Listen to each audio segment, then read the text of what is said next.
sections trace how CCM produced music that served as a sonic shorthand for white evangelical orthodoxy and social action, prized for its capacity to disseminate evangelical messages about what it means to be Christian and American.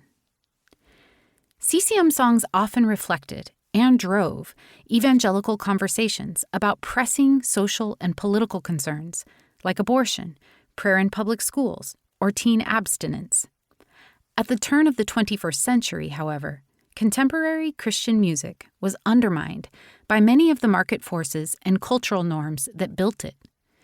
Even though the industry declined precipitously in the 2000s, however, the theological visions and political ambitions of CCM's leading music makers and the media networks that connect them continue to shape evangelicalism in the United States and abroad.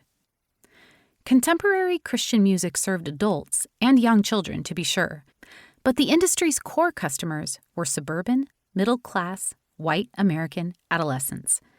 CCM marketers were certainly not alone in recognizing the buying power of American teens, but evangelicals became convinced that teens were in a particularly precarious spiritual state, which meant that CCM sales had cosmic importance.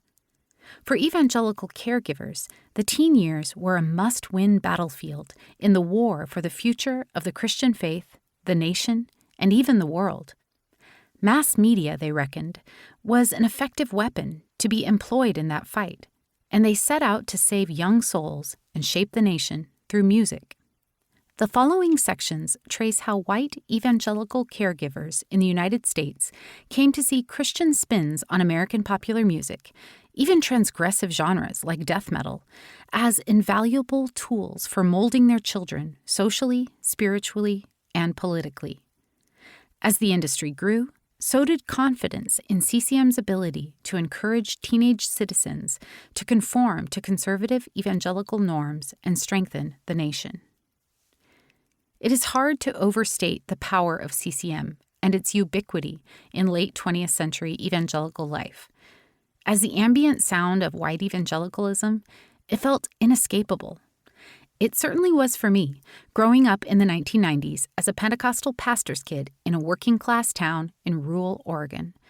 My father had no love for CCM. He thought the quality of the music was poor, and he did not play it in my childhood home. And as a family, we did not have the means to participate in the middle-class suburban consumption patterns of CCM, the concerts, festivals, albums, T-shirts, and other merchandise. But many young people around me were immersed in the world of youth groups and Christian music festivals, and almost everyone I knew had either heard an Amy Grant song or performed a live-action version of a Carmen hit. In college, I was introduced to revivalist hymnody by Derek Johnson, a conductor, vocal arranger, and creator of a vocal ensemble that laid the foundation of what would become CCM. Derek and his spouse, vocalist Debbie Johnson, expanded my understanding of sacred music beyond the boundaries of the Pentecostal praise and worship tunes of my upbringing. He taught me to appreciate and recognize West Coast pop and jazz harmonies, along with Black gospel and Southern gospel standards. After I graduated, I married an aspiring CCM artist and moved to Nashville, Tennessee in 2001 when CCM was at its pinnacle in terms of prosperity and cultural influence. As a new Nashvillian, I found myself doing what a lot of my peers with humanities degrees did, working at a coffee shop. Two of my favorite customers were Charlie Peacock and Andy Ashworth, whom I only knew as fellow West Coast transplants. I discovered eventually that Charlie was an award-winning singer-songwriter, jazz artist, pianist, producer, and record label executive who had also written a book about CCM. Charlie ended up offering me a job as his assistant, and I worked at Charlie and Andy's legendary art house studio for several years.